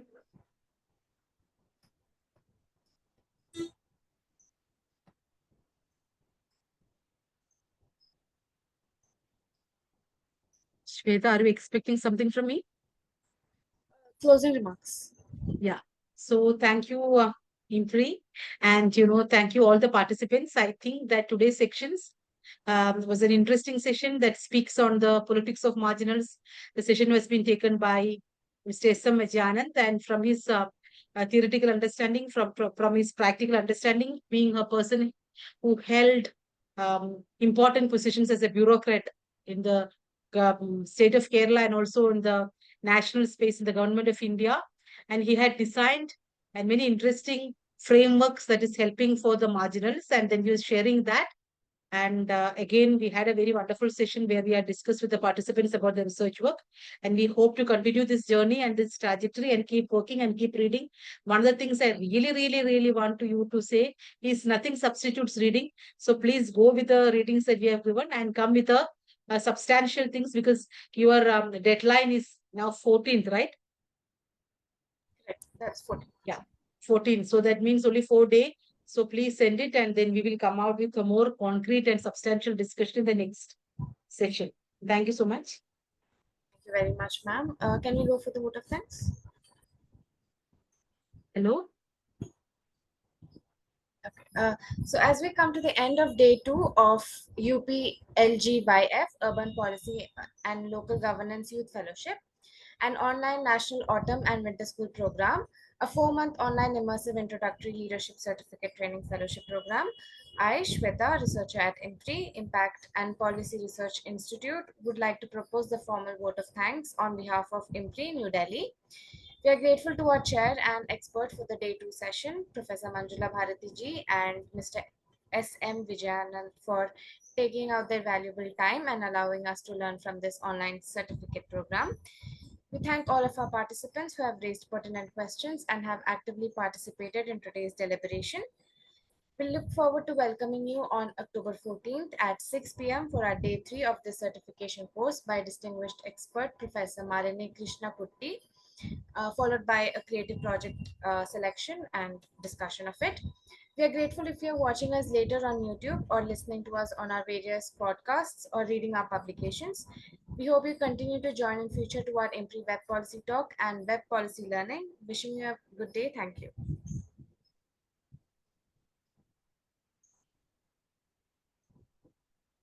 Thank you.